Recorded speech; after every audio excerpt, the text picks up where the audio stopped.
Iran is now laying mines in the Strait of Hormuz in a bid to shut down the critical economic waterway. Is that a good thing or a bad thing? U.S. officials tell the Wall Street Journal. On social media yesterday afternoon, President Trump warned Iran not to do so. Then, just minutes later, he posted that the U.S. had struck 10 inactive mine-laying boats. An hour later, United States Central Command posted this video of what it said were strikes carried out on Iranian ships, including 16 mine layers. This comes as Iran said it carried out its heaviest and most intense strikes since the start of the war, targeting U.S. and Israeli assets across the region. Drones fell near the Dubai International Airport. 2 cargo ships were struck off the coast of the UAE, as was an apartment building in central Beirut. Meanwhile, the U.S. and Israel continue to carry out strikes in Iran, with residents of Tehran telling the Guardian it was the worst night of aerial bombardment so far. Back in Washington, military officials held a closed-door briefing with members of the Senate Armed Services Committee yesterday. Senate Democrats left the meeting demanding public hearings. I emerged from this briefing as dissatisfied and angry, frankly, as I have from any past briefing in my 15 years in the Senate. I guess I am most concerned about the threat to American lives of potentially deploying our sons and daughters on the ground in Iran. We seem to be on a path toward deploying American troops on the ground in Iran to accomplish any of the potential objectives here. You know, it really would be good for these open hearings to take place. American people need to hear. The administration has their line. They need to get their line. They need to go out. They need to tell Americans why we're in this war, because it's a hot war. And John Lemire, you know, I had been telling you initial reporting with a phone call with the president a couple of Fridays ago. It sounded like it was going to be a 2-week operation. Calls to the White House yesterday, and people very close to the president suggest it's going to go much longer than that. And in fact, you heard similar things out of the Pentagon. They're talking about now expanding the scope at least a month. They feel like with no air defenses there, that they have targets they want to continue hitting over the next month. And that seems like quite an expansive operation, especially with very little explanation. As you start asking about targets, and then you have to start thinking, well, you know, maybe they're not going to put 100,000 boots on the ground, but it's certainly, if you're going to be going another month, it sounds like special ops operations are going to be in there. And something that we keep talking about. President has not talked about oil, doesn't say he's interested in oil. Venezuela, he's been talking for 22 years about how George W. Bush didn't get the oil. I find it hard to believe that at some point, as in Venezuela, the president's not going to make a move to at least get control of some of the oil over in Iran. That's just who he is. That's who he's been. That's what he was focused on in Venezuela. So again, he's brushing it aside, saying, no, we're not interested in that. I find it hard to believe if these operations go another month, there's not going to be some move on those oil fields. They're already saying to the Israelis, don't bomb their energy infrastructure. Right. So, I wrote a couple of days ago posing that question, like, isn't it unusual that President Trump has not talked about the oil? And the White House is saying, look, that's not our goal right now.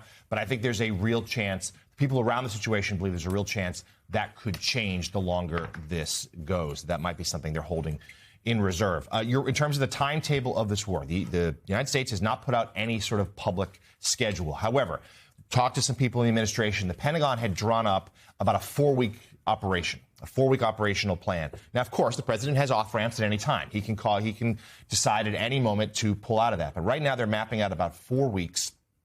And because, in part, they have expanded their target list, they feel like the air war has been so successful, they can be more ambitious. Eventually, they're going to run out of grade A targets, so they'll start going on the list, grade B, grade C. They really feel like they can make a lasting damage here. Now, what that means for the future of Iran remains to be seen, because if they come away with this, with a similar leadership structure in place, what really did they accomplish? And that's the guessing game right now. And the president has not tipped his hand as what he would declare a win.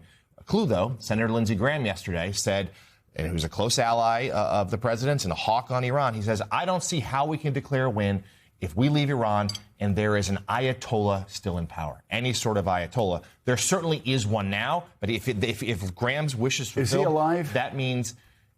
Is there any evidence that he survived the attack? So Secretary Hegseth was asked this yesterday in the briefing, and he did not say one way or the other. There are some reports that the Ayatollah has been injured. There's been the replacement Ayatollah. Right. There's no confirmation one way or the other if he is still alive or actually running this government. But if he were to be killed, as long as the infrastructure is still there, they would appoint someone else. So therefore, if Lindsey Graham gets what he wants, that expands this timetable dramatically. I can say also, Willie, the information on his selection, again, I haven't nailed this down, but I've got it from a very well-placed source, that the Revolutionary Guard actually pushed Khomeini's name forward, even without him getting a majority of the clerics' vote. And so right now, what we're seeing inside is you're actually seeing different power structures inside of Iran. As this administration official told me, they're fighting each other. And right now, they're more afraid of the next leader than Donald Trump. They're more afraid of who may take control and then start settling scores across Iran. So right now, things we're not really seeing, a quiet sort of fight between the clerics, the Revolutionary Guard, other power structures on who leads next. Yeah, if regime change was the goal of this administration, it's hard to see any of those leaders being acceptable to Donald Trump, whether it's one of the Ayatollahs, a leader of the IRGC, someone like that. That's not who Donald Trump perhaps had in mind when he was thinking of regime change, Richard. But what is the way out of this war? I mean, you're writing about this morning. We chose to get in. Now we have to choose how we're going to get out. You listened to Secretary Hegseth yesterday laying out the three objectives, which is destroying the missile capability and the drone capability, destroying the nuclear capability as well, going down the list. They would have to achieve all three of those before the United States walks away. We're not going to achieve all three of those completely. You can't destroy what you don't know. Plus, certain capabilities can be resurrected. You can start building some more drones. We don't know where 100% of the nuclear stuff is. It took one country to start this war. That's us. It's going to take three to stop it. Israel wants to continue for some time. Israeli goals and American goals are not aligned here. They are not aligned. Israel has much more far-reaching goals and is not nearly as concerned about the knock-on effects.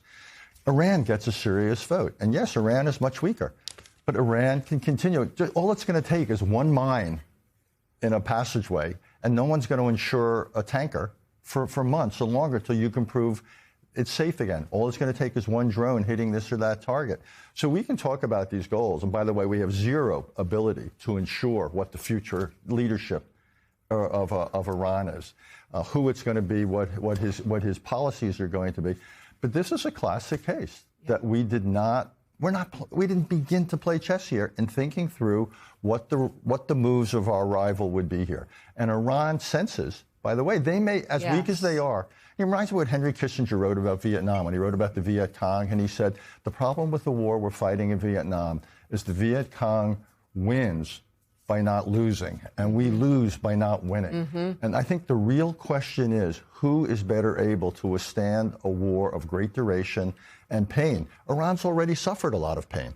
And the real question is whether we are configured in the energy and economic space to suffer the pain, whether we're prepared to have an open-ended military deployment in this part of the world, given everything we have to worry about in Europe and Asia. I just don't see signs that anyone at the White House thought this through. But the issue is, right now, it's not really even military challenges from Iran, obviously, as much as it is energy challenges. Question is, if oil's over 100 a barrel for 2 or 3 weeks, gas prices go over $4 a gallon, what sort of pressure? That's going to be the main pressure on the White House, more so than military pressure. So everyone's